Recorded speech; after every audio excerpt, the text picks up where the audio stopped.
Hello and welcome to the Big Bang Theory podcast. That was very loud, but my name is John. I'm here with my friend and colleague Dan. Hello, we're back. Come on, that's louder.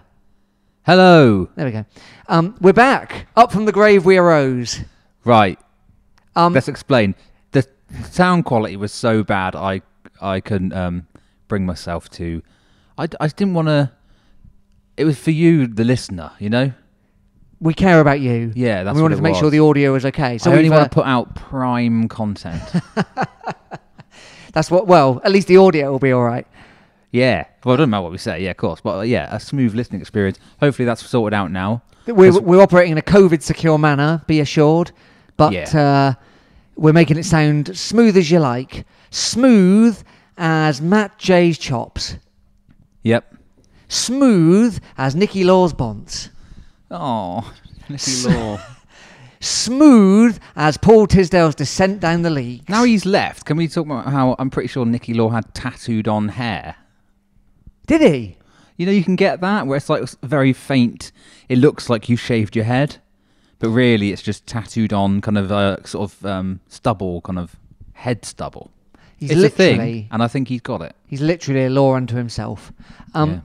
Well, good luck to you, Nicky, with your big bold bonds. But before we talk about that, let's talk about Exeter City getting back to winning ways. Yeah, so we're fresh from the match. Fresh, so fresh. As we are sometimes. Like a Burger King salad. Our want. Yeah, fresher than a Whopper straight out of the fryer. Exeter City beat Burger King's own Stevenage FC 1-0. Stevenage Borough. No, that's too embarrassing. You don't want to be called that anymore. They don't want to be called that. They want to be called Steve. Yeah, they want to be embarrassed. They just want to be sponsored by Burger King and left alone. Yeah. Anyway, so we won again for a change. We haven't won since the 3-1 win over... Who was that? Sorry. That's the first game I've missed this season. 3-1? Yeah. That was a week Saturday previous, so like 10 days ago, wasn't it? Yeah. So good to get back to winning ways after some less good performances, I think we can say. Yeah. Yeah, so 1-0 tonight over at Stevenage. Yep. The Lamex. The Burger Kings. And a Rory McArdle header. Yeah. Interesting starting lineup. I think it's a sign of the amount of fixtures there is, that you have to do a lot of rotation. And we're back to sort of like what I would always refer to as our last season's formation, which is a bit more of a kind of 3-5-2, 5-3-2 kind of thing, however you want to look at it. So and McArdle's back in. He hasn't started for a while. Caprice in from the start, and no key, stuff like that. You know, so slightly different. Jake Taylor being back in as well, and Ben Seymour starting up top with Bowman. And it wasn't a classic encounter, was it? I mean, Stevenage, in between... Is this right? Have I got this right? Because, of course, our last win, the 3-1, was against Stevenage.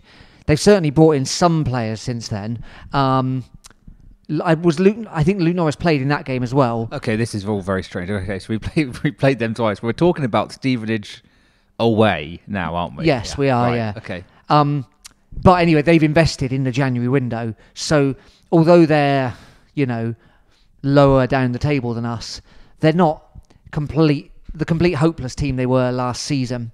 No, I wasn't particularly impressed by them tonight. I thought first half they probably edged it, and they had a couple of good chances. One off the bar as well. Luke Norris, like you said, was having a time down there right hand side, wasn't he? Yep. Hartridge again started for us. Another one and another change, and Norris was getting a bit of joy against him and Sparks down that side, wasn't he? Yeah, he was. But we kind of rode the storm for a bit, and we'll talk about this in a minute. But Andreasen back in goal. Well, I know. We're going to do his transfer section. It's hard not to mention it now, but he's back. He's back. Jokull. Lovely to see him. Joke all you want, but he's back. Lovely to see his enthusiasm, and he can pluck a 90-mile-an-hour ball clean out of the sky, can't he? Oh, PVA palms. Yeah, old gum on the fingertips. No problem. So there were a few chances that I think another keeper might have made more of a meal of, which Stevenage had. Yeah. But he catches everything. Do you know that's the good thing about him, in it? I think, which is, I mean, you know, I'm not piling on Johnny Maxted or Lewis Ward, R.I.P. But every time a ball comes into the box now, you've got a bit of like, oh, Jokull will get it. Is it Jokull or Jokull? I'm saying Jokull. Okay. But who knows? All right. We'll have to. Anderson, you just got confidence, don't you, that he's gonna pluck out there. I was saying to you before we started, he's a bit reminds me of Martinez. That guy, who's he playing for now? Was at Arsenal, and then he's gone to Villa. At Villa, yeah. He just catches everything, and I just really like that. And it's like, yeah. So he kept us in it a bit in the first half, but they weren't up to much. No, I just texted you, didn't I, and said, well, McArdle's really not good at anything here. And then Sparks won. Did Sparks win the free kick? I can't remember now. Was it Jay? And so we got a free kick on the edge of their box. Sparks swings it in very nicely. And I ate my hat. I ate my own words as Rory McArdle headed past the keeper at the near post. Yeah, a deft little header flick. Yeah. Yeah, so McArdle, yeah, so I mean, he's not got much pace, has he? And against a faster team, but a centre-back pairing of him and Sweeney, and even with the three back there in Hartridge, you might be a bit worrying getting in behind. But McArdle seems to sort of like, he just drops so deep, doesn't he, when they're on the attack, basically. So he's almost basically in goal, and like to kind of like counteract that lack of, you know, speed. Yeah, But I mean, we'll come on to it a bit later. Not a huge amount happened other than the fact that when he had to go off later on, he's got some mystery injury now. Something's happened to him. He hobbled off, didn't he, towards the end of the game, and he's had to go to hospital. We don't know what's wrong with him, but I hope you get better soon. Raw. Yeah. I mean, he's not the greatest Rory ever told, is he? But he certainly did well. That goal was great, and I think actually what was really heartening to see was Stevenage had nothing in the second half, and part of that was their own ineptitude, I'm sure, and part of that was probably one too many BLTs, but part of that was definitely City just shored that thing right up in a way that we don't always manage to do. Well, in the two games previous, we'll come on to the Carlisle game, but in both of those we conceded early, and then the opposition had to just be really organised and really strong and just keep us out, which they managed to do, and we kind of did that tonight to Stevenage. A bit of a kind of like, it was almost a kind of mirror image, wasn't it, of what had been happening to us. So after we got that goal, second half we just shut them down, and it's like, and yeah, McArdle was a big part of that. He did well, you know, like he's not it's not the slickest, you know, but he'll get his head in the way of stuff, and he'll get in the way of stuff, and yeah, we did actually do really well. We were very organised, and I was impressed that it wasn't the best thing to watch in the world, but when the final whistle blew, I was pleased with that. Absolutely. I suppose what McArdle's got over... It was terrible to watch, actually. I want to go a step further. I mean, the tea I ate while I was watching it was all right. The thing about football and I follow is I'm watching it on my laptop, and my wife's watching something else on the telly, and, you know, your eye gets taken, doesn't it? Oh, it would for me, yeah. What was on? Something about cooking, I don't know. I wasn't engaging at all. But occasionally I was like, that looks like a nice gatto. And I wasn't talking about the football. I tell you what McArdle does over Parks and over Sweeney and over Hartridge. He's not much of a ball player. And I don't mean that as a criticism. Whereas I think those other three all fancy themselves as, we can play a pass or two, we'll get it down and we'll do something. Yeah. McArdle, he's in no danger of ever thinking that about himself. He tried to play one pass along the ground, and he gave the ball away. Well, there you go. No, he tried to play it, and it went straight out for a throw. So, but yeah, he just hoofs it every single time. And sometimes you just need a bit of hoofing. And I think City, at this point in our season... It's just not our style, so we're not really used to it, are we? Like you said, you got like those other ones. Even Parks, he's a bit of a ball player, and he fancies himself as a kind of... as one of those types, doesn't he? You know, like... So it's just a bit kind of jarring just to see, like, yeah, every time he gets it, he just tries to hit Bowman, doesn't he? You know, like...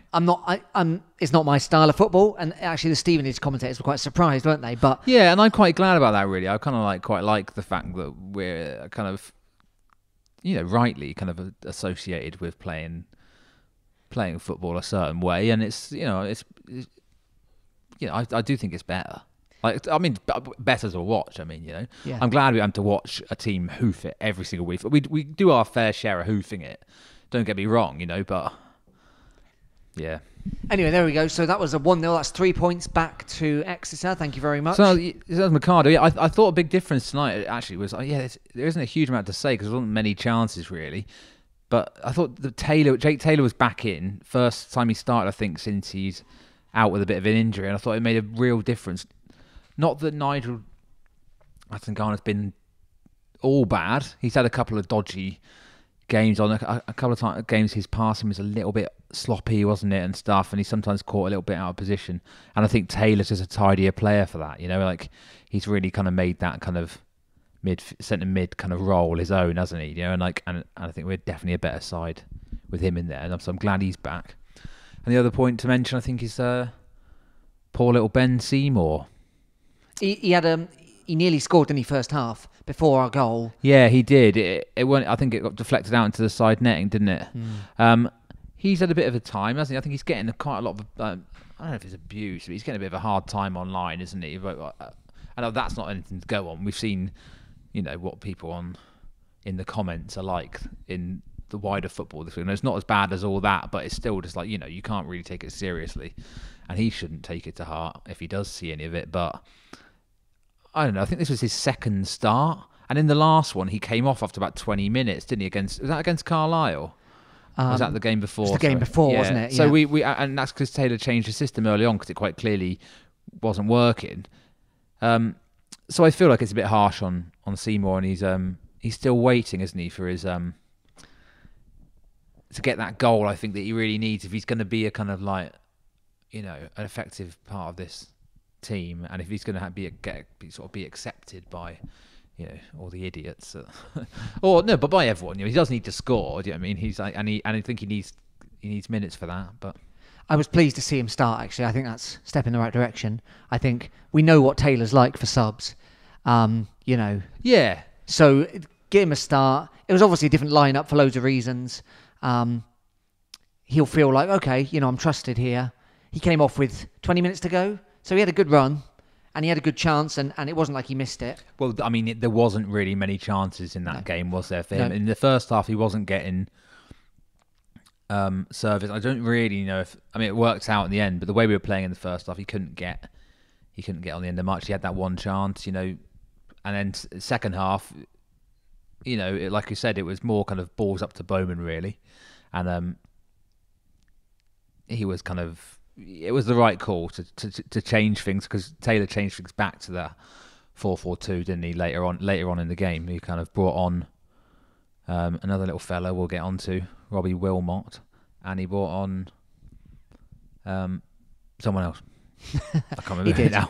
So yeah, it was quite a different performance to the defeat on Saturday. So we'll pause for a second and we'll talk about that in a minute.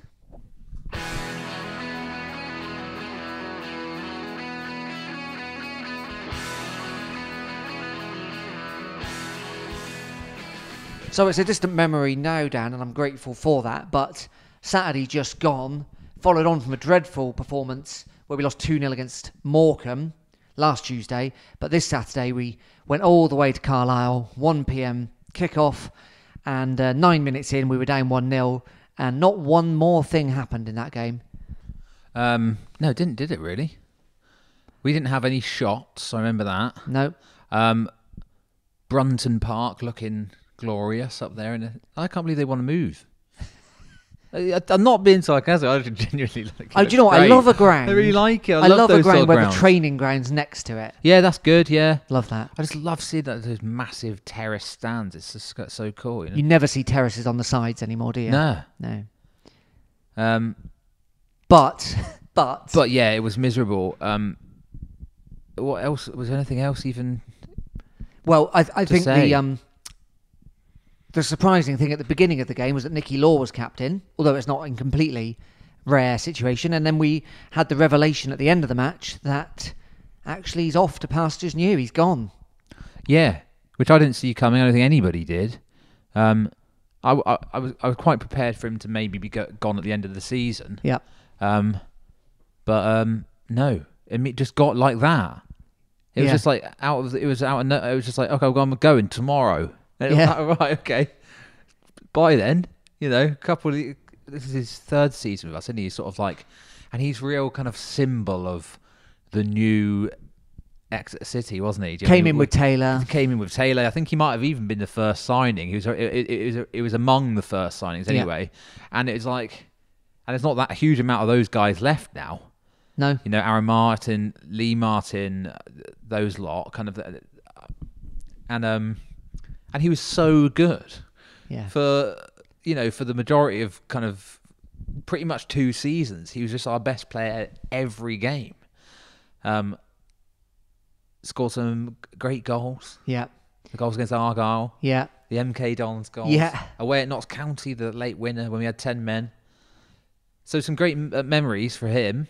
Old tattooed on hair, Nicky. Yeah. Son of Dennis. Probably. We never found out. No, his dad was a manager as well, wasn't he? Nicky Law Senior. Oh, that's right. Yeah. But he'll go down. I think he'll go down in sort of history, won't he, as a good City lad.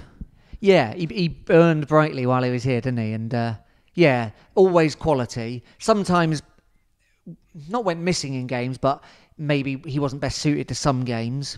He's a little bit of a luxury player. But he makes because people might put him in the same hard. category as Harley, mightn't they? But actually, he had a lot more about him than Harley. I don't know about that. Do you reckon? Yeah, I do actually. I think Harley really often went missing in games. I think we remember it fondly. I think you're right. I think you're right in that.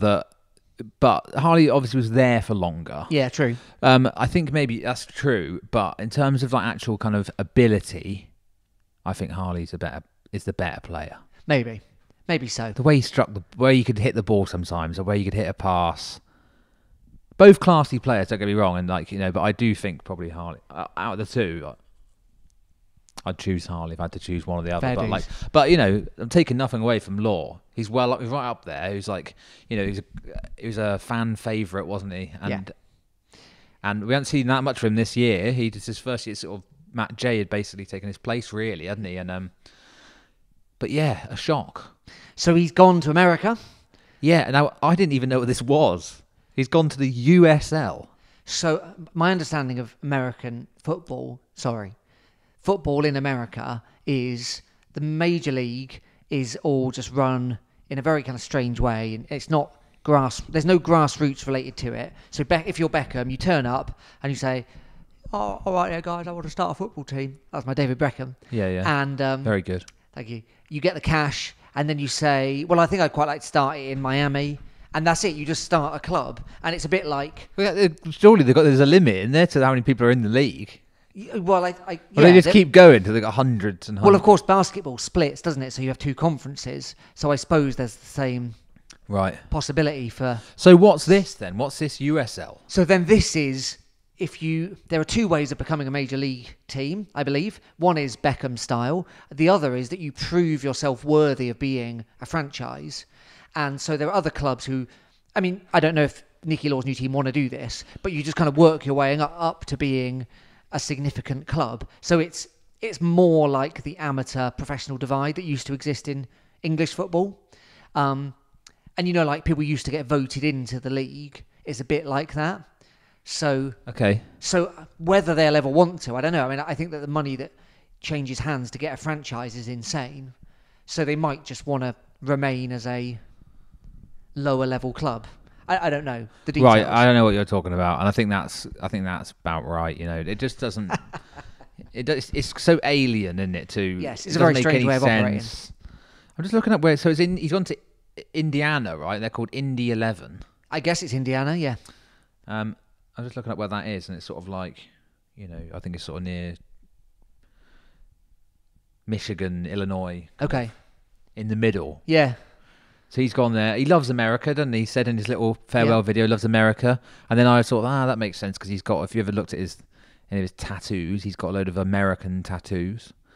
Route 66 and Las Vegas stuff all over, So he's obviously something he wanted to do, and it's a sort of part coaching, part playing role, isn't it? Yeah, it is, yeah. So fair play to him.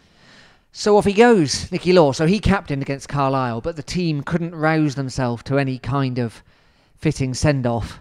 No. Unfortunately, I mean, like as much as he couldn't make much difference in that game, we had seen him a couple of weeks before, hadn't we? When in the and he'd been brilliant again, like almost sort of back to his old self. Not that he was ever really kind of waned that much. He just hadn't played that much, injuries and whatnot, and so it's a shame. It's not like he couldn't have been a key player for us this season. He totally could have done, and he would have played plenty. And it's a shame they had to go now in the middle of the season, but obviously it matches up with their season starting, so that's why it had to be now, right? And I suppose if he's not playing much, and if Taggy and Matt Taylor sat down and realised that probably Nicky Law wasn't going to feature in most of the games, he's not a cheap player. And no, you notice that lots of our academy graduates were offered new contracts and have signed new contracts, and I wonder if that's gone. The money saved on Law has gone some way to securing their future for a bit longer. Maybe, yeah. So maybe we should come on to the transfer section. Today is February 2nd, and yesterday or whatever was the transfer deadline day. Yeah, it was. So we did a little bit of business, didn't we? Well, we've done some leading up in the month. So obviously Law going, that sort of one. Well, before that, of course, we had Sam Stubbs, which I believe I exclusively revealed. You did. I think maybe you might have even willed that into existence. Who knew that I had that kind of power? So, Sam Stubbs, yeah, we haven't seen him yet because he's all croc, didn't he? So he's both. He wasn't COVID secure, unlike Boris wants him to be, and he's not fit. So he's coming from Fleetwood. We got him on a 2-year contract, I believe, which is a big deal. Big centre-back, like his old man. Young centre-back, 22, I think. Yeah. Looks good. I mean, show reels don't tell you much, do they? But he looks good. Obviously, he's playing at Fleetwood, who are a team pushing for championship football, and he only recently signed for them. They brought him in. I'm pleased with it. I hope he can get... I hope he's not one of these ones that has too many injury problems. That I hope that's not a kind of long-term thing, and he can... we can get him in quick, because I think that's gonna be. We need cover. We needed to defend centre back, didn't we? Yep. We talked about this before. That's the main thing I thought we kind of could do with. And fair play. Taylor got that one over the line, and he was the first one we brought in. Yep. And then, kind of out of nowhere, information filters through. It's quite bizarre, wasn't it? That Anderson's coming back, but Lewis Ward's going a different way. But Lewis Ward is going to Portsmouth on loan. By the way, what came first? I'm guessing Portsmouth came to us and said, "We want this fella." I guess so, because we need a sub keeper. Yeah, basically. And Ward, of course, wasn't starting for us at the time. No, but he's only just come back from injury as well, wasn't he? So, and I always kind of thought him and Max there were kind of like almost interchangeable. Well, there's never really neither of them really cemented their place, did they? So I don't know what came first, but so anyway, he's gone off there. That's on loan, correct? On loan till the end of the season. And is there an option to buy? Do we know? I don't know. No idea. But does his season end? Does his contract end? Maybe. But all I know is that it's a loan for now. And then Anderson, despite the fact that he played against us for Morecambe the week before, is now back on a proper loan till the end of the season. I mean, I think he seems like he really likes it here, Anderson, and I think Taylor really likes him. Yeah. And I think maybe all the lads like him and stuff. And I don't know, maybe there'd be something sort of special about we're the first. Yeah, he made his kind of professional debut for us, essentially, didn't he, and stuff. And I don't know, he obviously just having a good time and didn't mind coming back down here. Well, did you see at the end of the Morecambe game, they were all like, chatting away to him. He'd obviously made friends in the time he was here. Yeah. So, brilliant. I really like him as well. Well, we were saying that before there was any talk of Ward going, everyone had said, well, if we could keep Andreasen, that would be the choice out of the three, we still had him on our WhatsApp group picture. We did. He's the. Here's a question for you. Dino Visser. Yeah. Oh, I loved him too. I'll go for Anderson just because. Okay. He's the current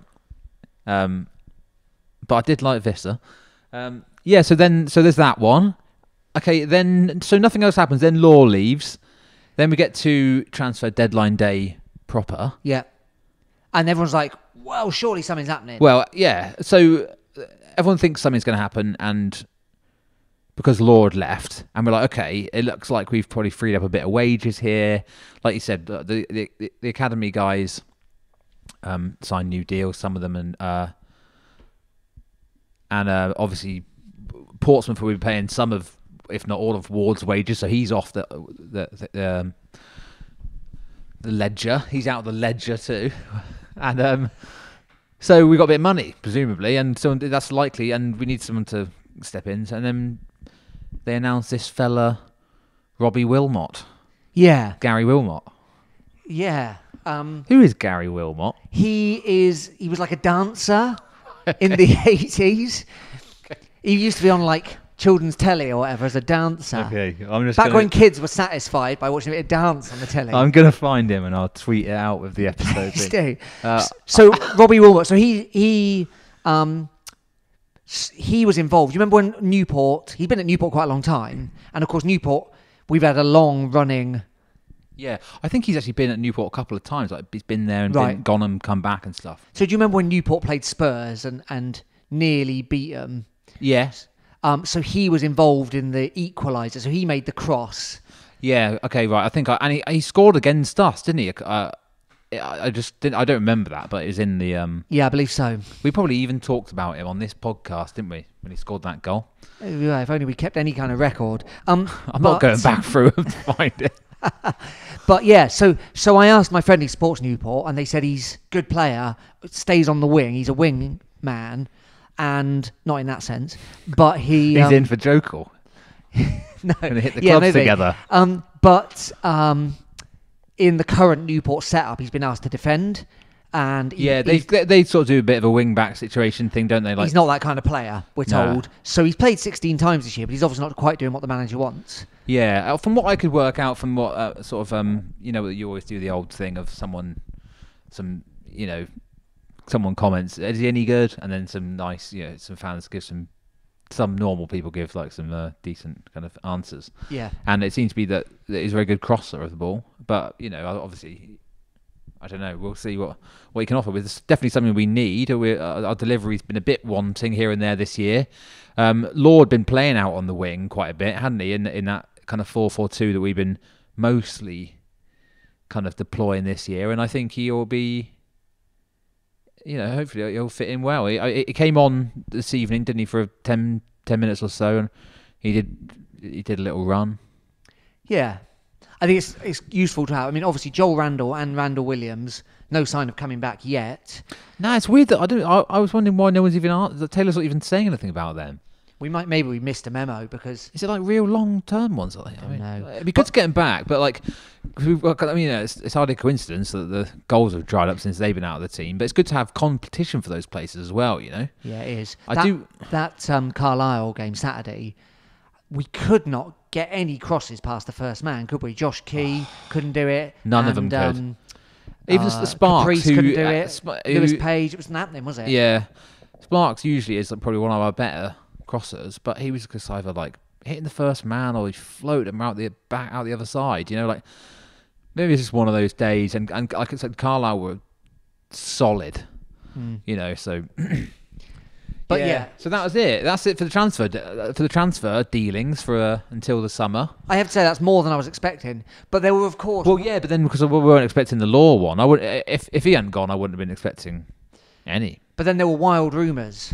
Yeah, last night it went crazy on the transfer deadline day hashtag. Supposedly, a lot of clubs were after Bowman. Yeah, kind of 11th hour move for the big man. So who was it? Initially, I think it was Burton. There was talk of Burton. There was talk of Shrewsbury. Yeah. And then Cheltenham got involved. They were kind of like real. It was about 10:30, and then suddenly Cheltenham kind of entered the race. If they did, if they even did, it might be, who knows? It might be nonsense. It was like there was some real people talking about it. It wasn't just kind of, but it didn't happen in the end. I mean, that would be mad, wouldn't it? You think like. What would we have done? Well, Just Seymour up on his own until the end of the season. Yeah, who knows? Who knows? Fisher, I suppose, would be the obvious thing, but Fisher, yeah. I mean, I'm glad it didn't happen. I'm glad it didn't happen. Especially not to Cheltenham. That would have been really annoying. But, yeah. So... Imagine that could have been, a Jose could have stepped up. He's still here, believe it or not. Although, according to our manager, Matt Taylor, Jose can't train at the moment because we've been training on the artificial pitch and he can't train on that, apparently. Really? Which is weird, isn't it? To be a professional footballer and limit the surfaces you can train on is a bit weird. What, bad knees, is it? I guess that would be my guess. Yeah, some people can't do it. Is that the reason? I don't know, man. That seems strange, the whole thing. I think it's been I feel like that's not entirely true, or that's not the real reason he's not playing, or I don't know, man. Well, nevertheless, there's only so many times we can speculate about Jose in there, so let's just move on. Bowman's still with us. Bowman played up top tonight. Bowman did a good job tonight, as he continues to do. When he plays well, you notice him. When you need something else, you notice his deficiencies. But he's not been. I mean, there's a lot of talk about him being this goal scorer, both tonight and sort of among the transfer speculation. I was just pointing out to you earlier on that 6 of those goals he got in 2 games, which is great to score hat-tricks, but ultimately you only get 3 points for a game, which means all his other goals have been spread out throughout the whole season. So he's not exactly clinical, and we've kind of bemoaned the missed chances. He's far more than the ones he's put away this season, and I'm not kind of really slating him. I'm just saying he's not really that kind of player. He's not Owen Doyle or I don't know. No. An out-and-out kind of goal-getter, is he? No, he's not. So, that leaves Exeter City in 8th position in the league. Oh, is that right? Yeah. So, we've caught up some of our games in hand. Yeah. In fact, Newport sit above us. They played a game less than us. Most other teams above us have played the same. Carlisle have played 2 less than us. And then the top 2 teams, Cambridge and Forest Green, have both played a game more than us. So we got 39 points, plus 14 on the goals. Top of the league, joint, Forest Green and Cambridge, they got 45. So they're not out of sight yet. Oh, okay, that's closer than I thought, actually. So if we win our game in hand, we're 3 points away from them. Obviously, if everyone else wins their game in hand, they're also 3 points away from them. It's mad in this league, isn't it? It's like so... You really think, we'll be punished for losing, but you kind of aren't. Because you can kind of always count on everyone else just losing as well. Or I don't know. I still don't think we're automatic kind of level. Not at the minute. And I doubt we will be this season. Who knows? Someone always goes on a good run of form towards the end, and they kind of someone ends up in the automatic places that haven't been there all season, don't they? I mean, that happens fairly often. So that could happen. But the way we've been playing, the last couple of months, it seems hard to see that happening now. But we'll be. I imagine we'll be in amongst or around the playoffs. Yeah, I think playoffs is likely. So we've passed the halfway mark now. Obviously, 46 games in total. So 21 games to go. Yeah, we haven't had one called off for a while. No, we haven't. So yeah, I think playoffs is looking most likely at the minute, isn't it? I'd be gutted not to get the playoffs after having such good goal-scoring runs. I think we deserve to be in the playoffs. But then, having said that, we've fudged an awful lot of games. Well, first half of the season, I don't know. We've been a bit up and down here and there, hasn't it? But it's kind of levelled itself out, I suppose, I think. And it's starting to feel a bit familiar. It's starting to feel this current bit of form is starting to feel a bit like last season, isn't it? Not either kind of winning but only by 1 goal, or getting beaten narrowly, or not turning up, not having any shots. That kind of, that was really frustrating at the end of last season. Of just the way we played. We haven't even had a single shot in the whole game. It's barely. I mean, I don't even know how you can even. How's that even possible? Yeah. Just have a shot. Just have one. Just have one. Yeah, I mean, we're not playing Barcelona or Bayern Munich here, are we? We've got enough. We have enough possession. In fact, Was it the Carlisle game? It was, wasn't it? We had 65% possession. Yeah. And I know that's because they sat deep and all that, but yeah, pepper the goal, So the next 3 games, of course, the games come thick and fast, Daniel, as always, in this bizarrest of seasons. We got Bradford Saturday at home. Then we go away to Barrow. That was one of the cancelled games earlier in the year. And then we go away to Oldham. Right, now Bradford Saturday.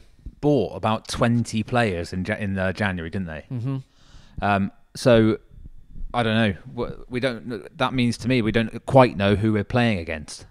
Yeah, I think that's a good shout. That doesn't always work well, does it? Buying a load of players and like chuck them into your team. They've had a disappointing season again. They currently sit in 17th. They're only 8 points behind us. I saw some of their fans sort of blaming it on some director of football or something they've got, or I don't know. Okay. And they've bought, but I don't know if maybe he's gone now or. Okay. I don't know. Anyway, but so where are they? Sorry, in the table. They're down in 17th. Then Barrow, obviously recently promoted. That's a heck of a long way to go. And I fear that if we don't score, or if they score first, it'll be one of those kind of games. Yeah. They're 22nd at the minute, so they're kind of struggling. I'm hoping that tonight, the way it's gone tonight, will kind of like will give us a bit of belief that we can do that kind of thing. Yeah. And maybe if it means having to watch a bit of that kind of, not particularly exciting, well, actually, not at all exciting type of football. If that's going to get the results, but if they can see that and they're like, okay, we can actually do that, we can keep things tight. We don't have to just avoid making mistakes. I think it will help having Anderson behind you because he just gives you confidence. It gives you confidence as a watching the game, as a kind of spectator, doesn't it? Do you know what I mean? So the centre backs, I think, and the defence will feel like that way as well. I think, and I think he's just kind of. I hope that's that means when you got these games maybe against some teams like Barrow or stuff like that where it's not going to be,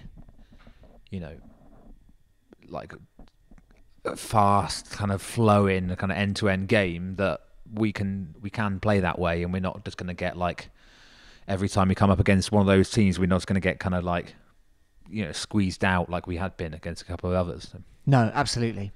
I think Anderson, he's obviously a really good goalkeeper, isn't he? And I'd imagine people will see him play this year, but the remainder of this year for us, and we'll have very little chance of holding on to him.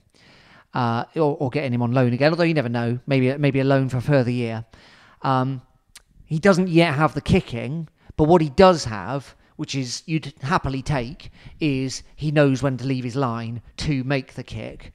And he's getting there before the strikers, or he's getting there as the defenders want him to. And maybe the kick skews off or doesn't go quite as far as he'd like it to. Yeah, I think it's very obvious. Like Matt Taylor said in his interview that when he was playing against us, that was basically his kind of weakness is the kicking, and I think he's admitted it. So, which is like, and like, I don't mind that at all. I mean, like that's I'm much happier with okay, maybe he's like that's not that part of his game is not quite there yet, but to be able to command your penalty area and claim crosses and have your kind of defence and the rest of your team feel like they can trust you.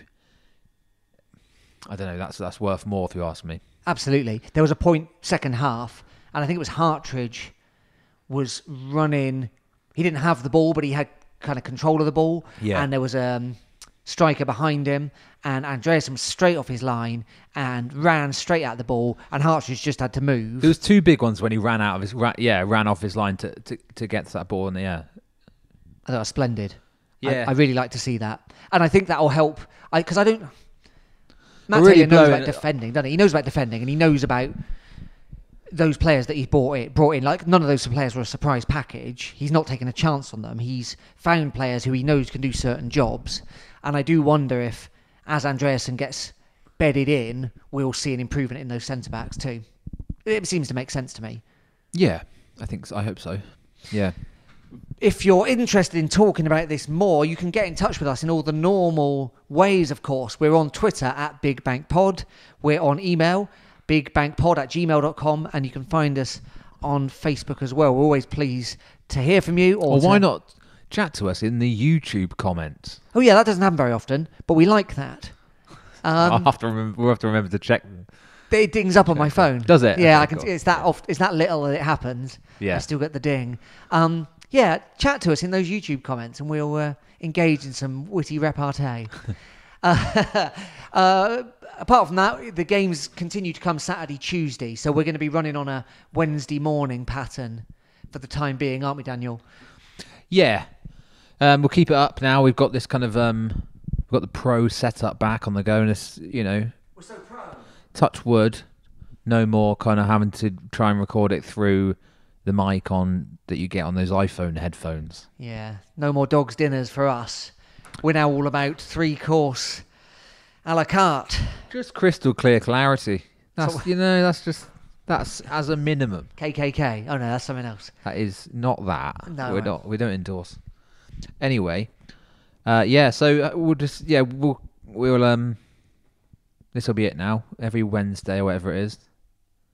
Yeah. For the rest of the season. Splendid.